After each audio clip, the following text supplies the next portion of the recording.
商旅装束似寻常，所前念万宝丝囊，夜半跳伞惊风雨，至今不见此君郎。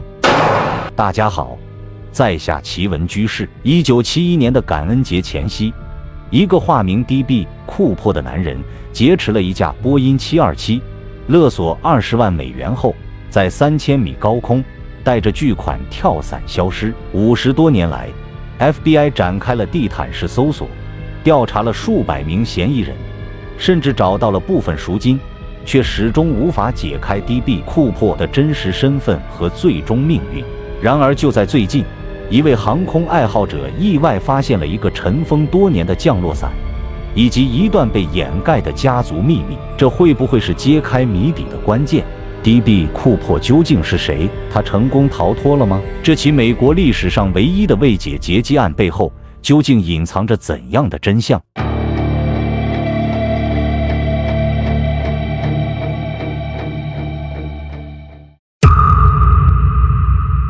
？1971年11月24日，感恩节前夕，在俄勒冈州波特兰国际机场，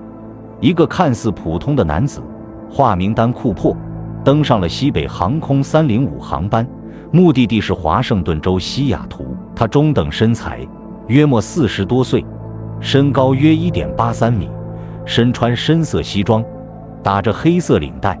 一副商务人士的打扮，丝毫没有引起旁人的注意。登机后，他平静地坐在飞机后部靠过道的座位上，点燃了一支香烟，要了一杯波旁威士忌加苏打水，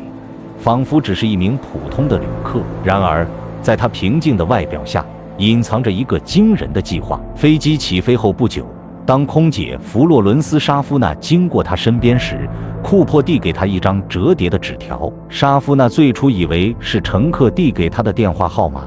没有在意地将纸条放进了自己的口袋。库珀见状，平静地提醒他：“小姐，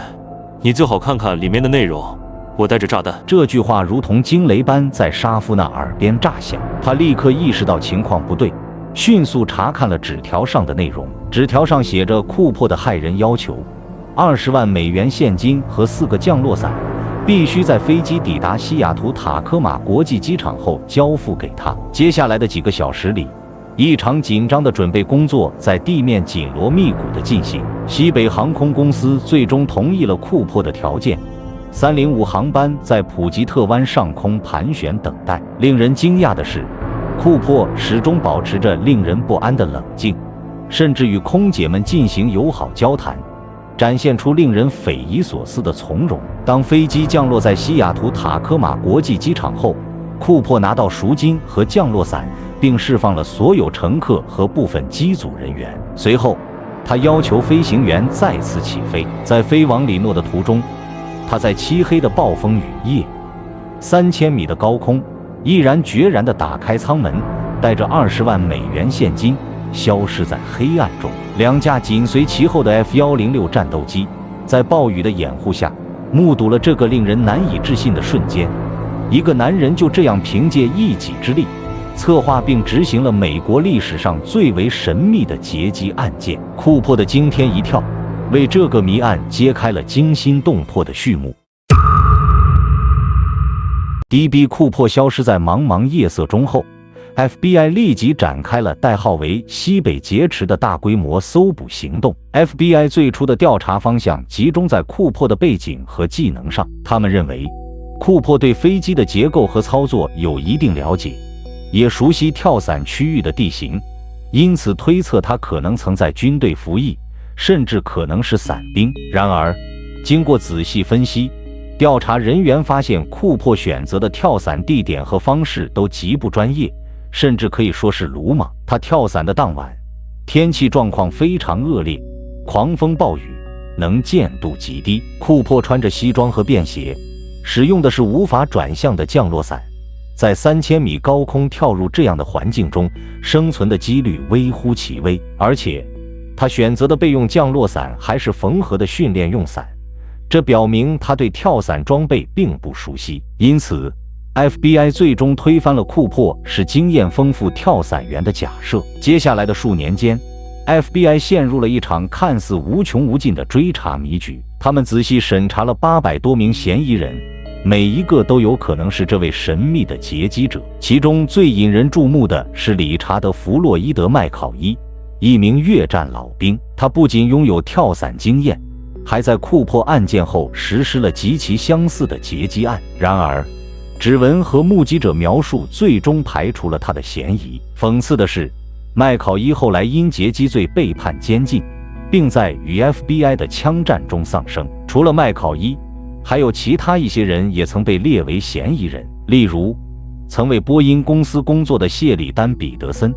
他熟悉被劫持的波音727飞机的飞行手册，了解飞机后舱门的存在和操作方式。还有飞行员兼前伞兵罗伯特·拉克斯特劳，他拥有丰富的犯罪记录，并且精通伪装和逃脱。此外，曾在西北航空公司担任机械师和乘务员的肯尼斯·克里斯蒂安森，他的弟弟声称肯尼斯在临终前暗示自己知道一些关于库珀的事情，但却没有透露具体内容。尽管 FBI 付出了巨大的努力，进行了大量的调查和取证工作，甚至动用了当时最先进的技术手段，例如 DNA 分析，但 DB 库珀的真实身份仍然是一个谜。随着时间的推移，案件的线索越来越少，调查也逐渐陷入僵局。时间来到了2023年，DB 库珀事件已经过去了50多年，案件的调查似乎陷入了死胡同。然而，一条来自主要嫌疑人麦考伊家族内部的线索，却为这起悬案的侦破带来了新的希望。这条线索的提供者，正是麦考伊的2个孩子，香戴和瑞克·麦考伊3世。他们联系了丹·格里德，一位退役飞行员和 DB 库珀案件的业余调查员，试图揭开父亲与库珀之间可能的联系。格里德与麦考伊兄妹的相遇并非偶然，多年来，格里德一直试图联系麦考伊的家人，希望能够获得更多关于麦考伊的信息。他相信，麦考伊就是 DB 库珀。兄妹俩在母亲去世后，终于决定打破多年的沉默，向格里德透露一个隐藏已久的家族秘密。这个线索隐藏在他们位于北卡罗来纳州科夫城家中的储藏室里，一个降落伞和安全带。这些物品在多年的尘封后被意外发现。2022年7月，格里德亲自造访麦考伊家，发现了这个重要线索。他激动地记录下了整个过程，并在自己的频道上发布了系列视频。格里德仔细研究了这条降落伞，发现它与库珀事件中使用的降落伞极为相似，特别是降落伞上独特的改装痕迹。改装包括将开伞锁手柄从左侧移至右侧，剪裁背带，加装低形环附件，以及扩展伞包托盘以容纳更大的降落伞和展开袖。所有这些改动都与当年为库珀提供降落伞的资深跳伞员的描述相吻合，甚至一些粗糙的缝合痕迹也如出一辙。这些细节使得格里德越来越确信，麦考伊才是 DB 库珀。除了降落伞，香戴还向格里德提供了父亲的跳伞日志，显示麦考伊在库珀案件发生前几个月曾多次进行跳伞训练。这与联邦调查局之前认为库珀并非经验丰富跳伞者的结论相矛盾，也解释了库珀为何能够在极为恶劣的天气条件下成功跳伞。香戴和瑞克还透露，自己早已怀疑父亲就是库珀，但一直不敢公开谈论此事，因为他们担心母亲的反应，甚至有猜测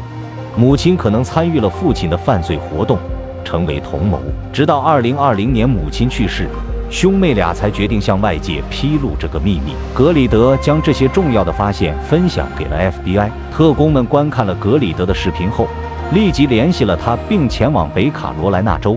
正式将降落伞和安全带收为证据。此外，瑞克还提供了 DNA 样本以供比对。这是自2016年 FBI 宣布暂停调查以来，DB 库珀案件的首次重大进展。麦考伊曾是一名功勋卓著的越战老兵，担任过绿色贝雷帽成员、爆破专家和直升机飞行员，拥有高超的跳伞技能。战争结束后，他试图回归平民生活，进入杨百翰大学学习刑事司法，并在犹他州国民警卫队服役。然而，战后的阴影与生活压力似乎深深影响了他，他患上了严重的偏头痛，这不仅影响了他的学业和工作，也给家庭带来了沉重的经济负担。他渴望成为一名执法人员，但这些病痛让他担心会失去飞行执照，从而阻碍了他实现梦想的机会。DB 库珀劫机事件发生5个月后，麦考伊实施了几乎一模一样的劫机案。他劫持了一架联合航空的航班，勒索了50万美元的赎金，并通过跳伞逃脱。2起案件的手法、细节，甚至赎金交付的方式都高度相似，这使得 FBI 将麦考伊列为头号嫌疑人。尽管麦考伊坚决否认自己的罪行，但 FBI 在搜查其住所时发现了与劫机案相关的证据，最终将其判处45年监禁。然而，故事并未就此结束。麦考伊在监狱中成功越狱，并在3个月后的枪战中与 FBI 对峙，最终丧命。他的死亡反而让 DB 库珀的身份之谜更加扑朔迷离。如今，随着麦考伊的子女提供的降落伞和跳伞日志，以及他们对父亲的回忆，DB 库珀的身份似乎更加接近真相。